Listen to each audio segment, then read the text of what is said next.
The EFF's Nkululeko Dunga has replaced Lebogang Maile as the Gauteng Finance MEC. Dunga joining me in studio now to respond to some of the criticism that's been leveled against him in this new appointment. Well, it appears it's a baptism of fire for you. You've only just started. We were talking just off air that tomorrow you're going to be warming that seat in the Finance MEC's office for the very first time. But here we are with people very uncomfortable with you. And let me just spell it out to you. The criticism simply is this, that if you were dismissed in Ekurhuleni in your role as Finance MMC, how is it that you are appointed at a provincial level, which is now an elevated position, and yet you left there in a cloud,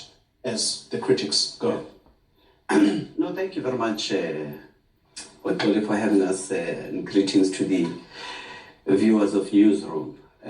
We are indeed, we've hit the ground running. Over the weekend we were at Nasrec, overseeing some of the stalls that the Gauteng province would have established in terms of particularly the provincial treasury and the assisting of SMMEs and so forth. We interacted with staff members there.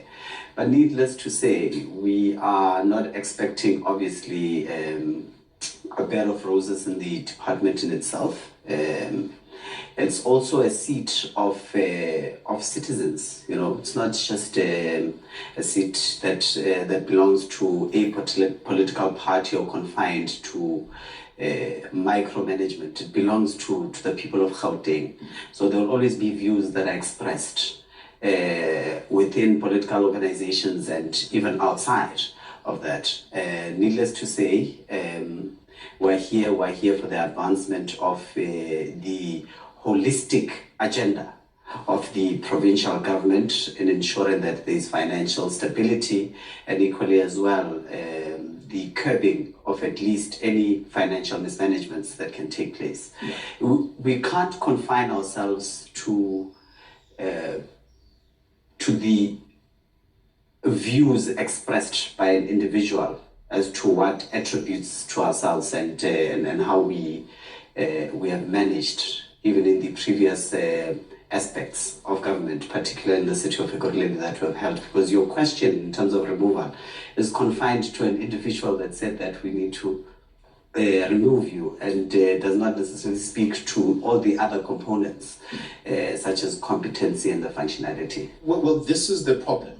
This is exactly the view that critics say against you, that you did not perform well as Finance MMC in Ekurhuleni. Therefore, why should Gauteng residents be comfortable with you running finances in a province that contributes 35% to the GDP? Do you want to put their fears to bed tonight about your competencies and indeed dealing with your record from where you come from, Ekurhuleni? And look, I would have never thought that the platform would have been that one needs to express themselves in terms of their resume and their duties and functions and what they have done. But needless to say is that I think the element of the critics, and many of them who even came on this platform, by the way, are extremely misinformed or ill-informed in terms of the financial standing of the city of Ekurhuleni as it was then. But we have obviously migrated to a different sphere of government, and to continuously confine yourself to those conversations would be problematic. It doesn't speak of growth, it doesn't speak of futuristic purposes, but let's entertain them, just very briefly, with the common understanding, clearly, that we did not appoint ourselves here, and the best people to actually respond to some of these questions in terms of having identified and came to a decision would be the EFF in itself that does the deployment. Secondly, it would have been the Premier, Panyaza Lesufi, who would have announced and ultimately pronounced on the EFF occupying the seat in ourselves. But we took over a government in the city of Ekurhuleni as a reflection, when the cash on hand was sitting at roughly about 350 million.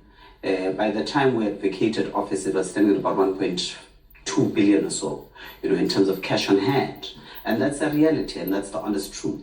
We increased in terms of the collection rate. It was at one point standing at 93%. The previous financial quarter, by the way, underperformed, and no one is saying anything about it.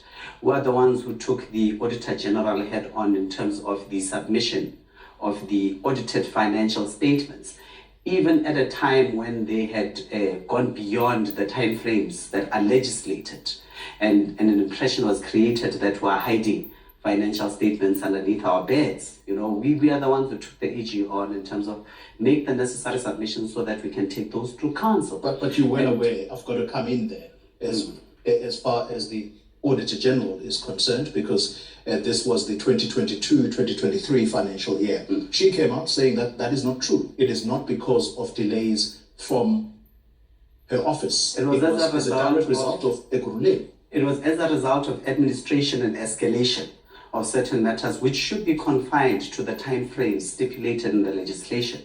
Because the question should then arise now that why have we accepted the AG's report to come 3-4 months much more later stage? I mean, the city of Ekurhuleni's audited financial statements were only submitted to the city of Ekurhuleni last month, as opposed to the deadline of January in itself, And these are the matters that we would have raised, and that speaks of our perspective in ensuring that the finances of the city are in good financial sounds. What we did ultimately at the beginning of it all was to also amend the indigent policy from the threshold of households of 350,000 to 500,000, and ultimately the write-off of almost 10 billion in terms of historic debts that we knew that we could not go and collect those debts, because it's either people are unemployed, they are pensioners and so forth, with obviously the hope that once we make the necessary submission to National Treasury, there will be a greater allocation of equitable share. And those are some of the positives, that we take. So let me let on to the positives, as you say. If that was the case, Mr. Dunga, why then would the mayor of Ekurhuleni, Mr. Xalaza, say these words when he was relieving you of your duties, that there was quote-unquote fundamental weaknesses in how the budget process had been handled? What was he referring to? So, if you had followed the city of Ekurhuleni at that time, we had made 2 budget speeches, and the second one was gagged even from the media spaces, because the mayor did not want us to address and deliver the budget. And we had informed him that we are going to do it as to whether you agree to it or not, because we've got a legislative obligation to ensure that we table the budget before council before the end of May, which he refused, by the way, and said that he will get concurrence from the MEC of Kochta, and there was no need for us to conform to the legislative timeframes. We made that submission. But what were the differences that would have emanated had nothing to do with performance. It had nothing to do with competence, by the way. The mayor at one point would have requested from our end that we must do an allocation of about 50 million. And this 50 million was towards a substation in Gauteng. And now the problematic aspect of shifting 50 million from what would be capital expenditure towards operations and and maintenance expenditure would be that we're using a conditional grant. And immediately once you do that, it would have been an irregular expenditure. So we could not allow to form part of irregularities in terms of financial management in the city of Ekurhuleni. And that was one of the main and many other reasons in terms of differences that would have emanated. But none of those spoke of performance, none of those spoke of maladministration from our perspective. You cannot rightfully at any given point stand up here and say that you have mismanagement, you have mismanaged funds on this perspective, you have underperformed at this particular level. And to collaborate even that story even much more further, we were serving at the time with the CFO, who is currently right now the city manager that was supported by the very same mayor as well in terms, and the ANC to come in as a city manager. I guess this is where the point of discomfort comes from, that even as you are now appointed to the provincial finance ministry in Gauteng, the mayor of Ekurhuleni has not stopped talking, because I guess this is what puts doubt in people's minds, because he is as clear as day that yours was not about serving the people of Ekurhuleni. Let me quote to you directly what he said. This is now on the day of your appointment. He says, quote, "We remain resolute in dealing with the rot in Ekurhuleni, not in Ekurhuleni," he says. "People must clown elsewhere, not here." Well, look, he could be referring to many elements in terms of city of Ekurhuleni. He could be referring to his own political party. But needless to say, you are quoting a man that is not credible in any aspect of the word in itself. You know, if you look at his time, even as the member of the mayoral committee in charge of finances, prior to him being a MMC of finance, the city had a cash on hand of almost 12 billion. By the time 2021 local government election came through, they were just grappling just to get at least 300 million into the books of the city. So there was a complete wipe out of in the tune of almost 11 billion or so during his spell.